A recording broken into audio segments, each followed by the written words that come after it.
अस्सलाम वालेकुम वरहमतुल्लाहि वबरकातुहू।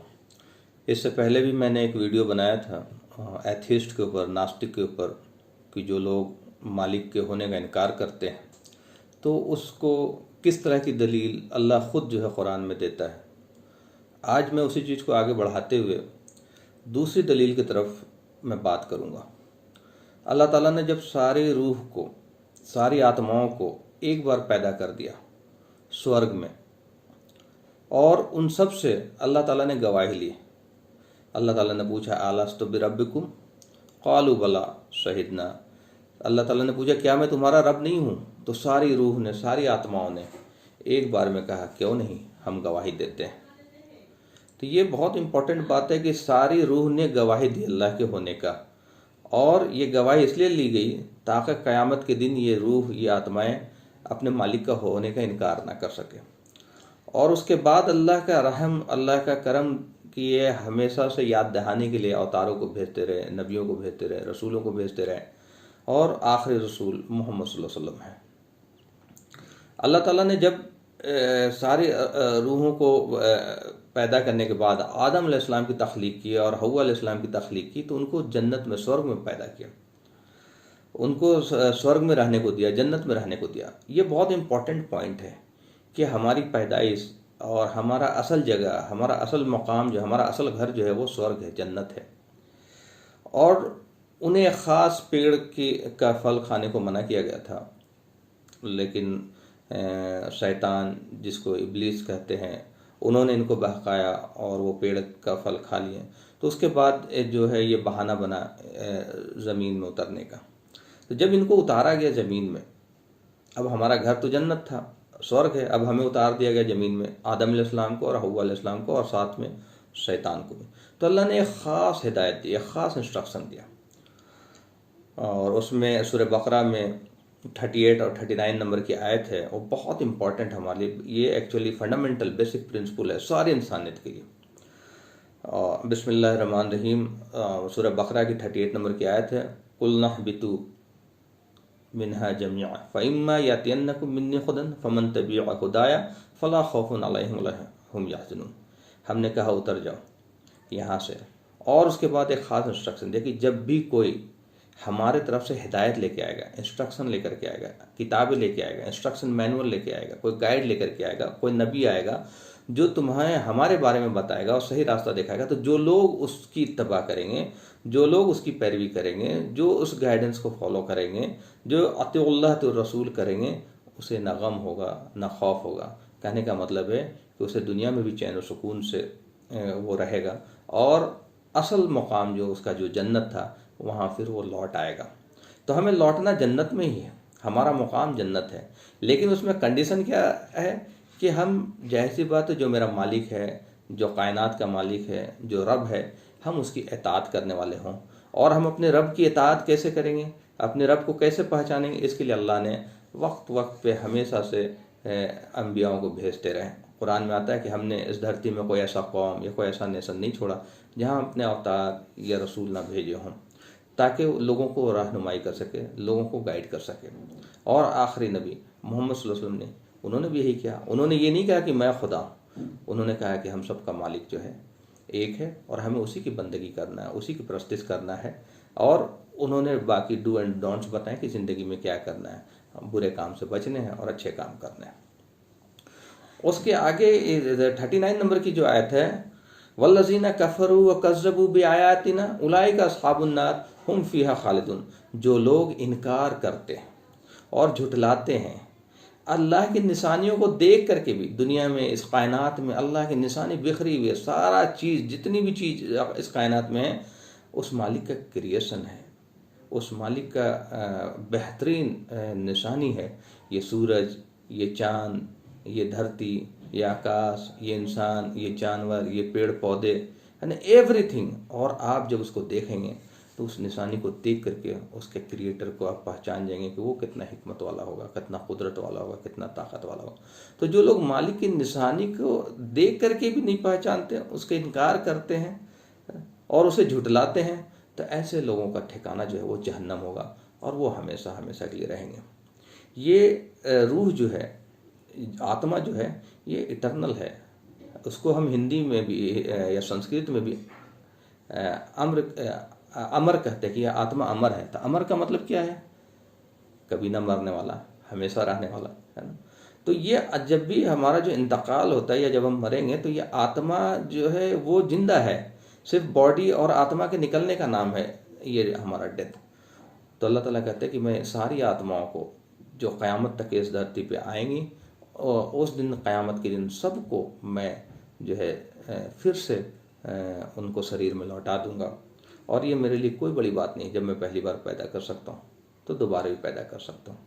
और उसके लिए भी बहुत सारी दलील कुरान में भी है। और इसमें मैं एक एग्जाम्पल देना चाहता हूँ कि इंसान जब अपने माँ के पेट में होता है तो उसे बेसिकली वो 9 महीना वहाँ पे भी एक ज़िंदगी होती है, उसकी एक लाइफ स्पैन है 9 मंथ का। और डॉक्टर कहते हैं कि जब माँ बाप बात करते हैं तो बच्चा मुस्कुराता है, रिएक्ट करता है। लेकिन उस बच्चे को ये वाइल्ड ड्रीम में भी ये तस्वुर में नहीं है कि भाई एक जब इस धरती पे वो आएगा 9 महीने के बाद, जब इस दुनिया में कदम रखेगा तो उसकी मुलाकात माँ से होगी। वो माँ जिसको वो एहसास तो कर सकता है, उसको फील कर सकता है ना। लेकिन उसको ये नहीं पता कि वो माँ जो है उससे हमारी मुलाकात होगी, है ना। और वो माँ हमारे लिए कितनी रहीम होगी, शफीक होगी, कितना हमारा ख्याल रखेगी। तो उसके वाइल्ड ड्रीम में भी नहीं है ये बातें। तो यही सेम हमारे साथ भी है कि हम फील तो कर सकते हैं अपने रब के निशानियों को देख करके, अपने रब कायनात की सारी निशानियों को देख करके। लेकिन हमें इस बात का बहुत सारे लोगों को यकीन नहीं होता कि अल्लाह से मुलाकात होगी, है ना। तो हम जब इस क़यामत के दिन हम उठाए जाएंगे और जब हमारा हिसाब किताब होगा तो जो लोग स्वर्ग में जाएंगे उनकी मुलाकात अल्लाह से होगी। असल हमारे रहने की जगह जो आइडियल प्लेस है वो स्वर्ग है। स्वर्ग क्यों है आइडियल प्लेस? क्योंकि हम पैदा ही स्वर्ग में हुए, हमारा डिज़ाइन ही स्वर्ग के हिसाब से है। ह्यूमन बीइंग इज कंपेटेबल जो है वो उसकी कंपेटेबिलिटी जो है वो स्वर्ग में है सारा। जैसे इंसान मरना नहीं चाहता, स्वर्ग में मौत नहीं है, हमेशा हमेशा के लिए रहना, है ना। इंसान चाहता है दुनिया में जो आइडियल कंडीशन है वो कि वो हमेशा जवान रहे, खूबसूरत रहे, कभी कोई बीमारी ना लगे। वहाँ हमेशा जवान रहेगा, खूबसूरत रहेगा, कभी कोई बीमारी नहीं लगेगी। इंसान का आइडियल कंडीशन है कि वो चाहता है कि बादशाहों वाली ज़िंदगी जिए, मजबूरी में काम करता है। इंसान के नेचर में काम नहीं करना नहीं, वो तो ऐश करना चाहता है, वो तो एंजॉय करना चाहता है। अगर कोई अरबपति का बेटा है तो वो थोड़ी मजदूर की तरह काम करता है ना।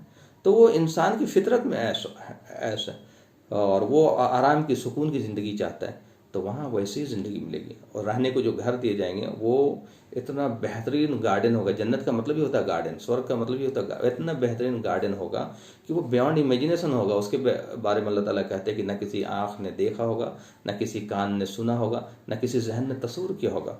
वो बेहतरीन क्रिएशन है, बेहतरीन रहने को घर दिए जाएंगे और जो चाहेगा सो खाएगा, वहाँ कमाना नहीं पड़ेगा। और साथ में जो शरीक हयात होगी, जो बीवी होगी, वो इतने खूबसूरत होगी जिसको हूर भी कहते हैं, अप्सरा कहते हैं, कि दुनिया की चाहे मिस यूनिवर्स हो, मिस वर्ल्ड हो, मुझसे भी उसका दूर दूर तक बियॉन्ड इमेजिनेशन कंपैरिजन ही नहीं होगा। ऐसी ज़िंदगी का वादा है। और ये ऐसा ज़िंदगी का वादा क्यों ना हो? इंसान को अल्लाह ताला ने अशरफुल मखलूक़ात बनाया, best creation out of everything in this universe. तो उसका तो बेस्ट अभी तो देखा ही नहीं। ये दुनिया इंसानों के लिए जन्नत नहीं है। भाई कुछ अमीर गलतफहमी में रह सकते हैं कि ये उसके लिए जन्नत है, लेकिन उसे भी पता नहीं कि कल को मर जाएगा।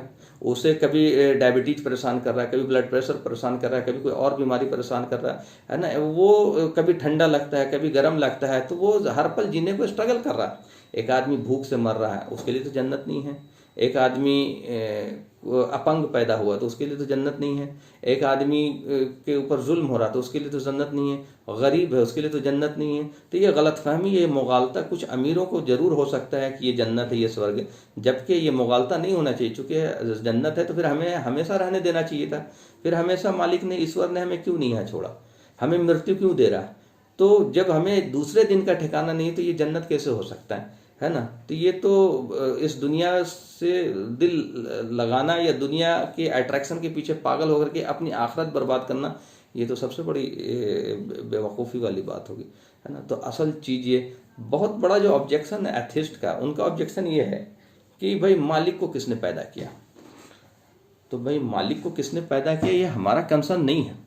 इसके लिए मैं एक एग्जांपल देता हूँ कि अगर कोई बादशाह है और मुझे अगर उसने नौकर रखा है, तो मेरा कंसर्न ये होना चाहिए कि मेरी जिम्मेदारी क्या है। अगर मैं अपनी जिम्मेदारी पूरा करता हूँ, अपनी मकसद को फुलफिल करता हूँ, तो बादशाह खुश होगा मुझसे और इनाम देगा और हमारी ज़िंदगी सुकून की होगी। लेकिन अगर मैं ये दिन भर सोचूं कि ये बादशाह कहाँ से आया, है ना, तो ये मेरे लिए बहुत बड़ी जहमत होगी, ये मैं खुद अपने लिए मुसीबत क्रिएट कर लूँगा। तो ये सेम चीज़ इनके साथ हो रहा कि ये अपनी ज़िंदगी बर्बाद करें ये सोच करके कि वो ईश्वर, वो अल्लाह कहाँ से आया। भाई हमारा कंसर्न वो नहीं होना चाहिए। हमारा कंसर्न होना चाहिए कि अल्लाह ने मुझे क्यों पैदा किया, मेरा मकसद क्या है। अगर मुझे पैदा किया तो मालिक चाहता क्या है, वो यहीं क्यों नहीं छोड़ देता, वो फिर मृत्यु क्यों दे रहा है, क्या मृत्यु के बाद कोई ज़िंदगी है। इन सवाल का जवाब अगर हमें मिलेगा तभी हमें सेटिस्फैक्शन होगा। इन सारे सवाल का जवाब देने के लिए हम भी आते थे। इसी सवाल का जवाब मोहम्मद सल्लल्लाहु अलैहि वसल्लम के ज़रिए अल्लाह ने दिया है कुरान में। तो ये अल्लाह ताला कुरान में ओपन चैलेंज करते हैं कि क्या तुम गौर नहीं करते, अगर ये किसी इंसान ने लिखा होता तो इसमें बहुत सारे इख्तलाफ होते हैं, है ना, बहुत सारे इख्तलाफ होते हैं। हम सबको पता है कि मोहम्मद सल्लल्लाहु अलैहि वसल्लम उम्मी थे, उन्हें लिखना पढ़ना नहीं आता था, वरना लोग इल्ज़ाम लगाते थे कि उन्होंने लिखा है। तो ये बहुत बड़ी बात है कि कुरान जैसे किताब है जो हर तरह के साइंस भी डील कर रहा, हार्डकोर साइंस भी डील कर रहा, और आज तक उसमें कोई कंट्राडिक्शन है, कोई अख्तलाफ नहीं। तो ये चैलेंज उन लोगों के लिए है कि जो लोग बड़े बड़े साइंटिस्ट हैं, इंजीनियर्स हैं, डॉक्टर हैं, कि वो खुद पढ़ें कुरान, वो खुद देखें, वो दूसरे की बातों पर ध्यान ना दें, और वो खुद देखें कि मालिक क्या कहता है। और किसी भी किताब को पढ़ करके आपको अंदाज़ा हो जाएगा उसके राइटर का। तो जब आप कुरान पढ़ेंगे तो आपको अंदाज़ा हो जाएगा कि लिखने वाला कोई इंसान नहीं हो सकता, वो कायनात का मालिक है। व आखिर दावाना अल्हम्दुलिल्लाहि रब्बिल आलमीन।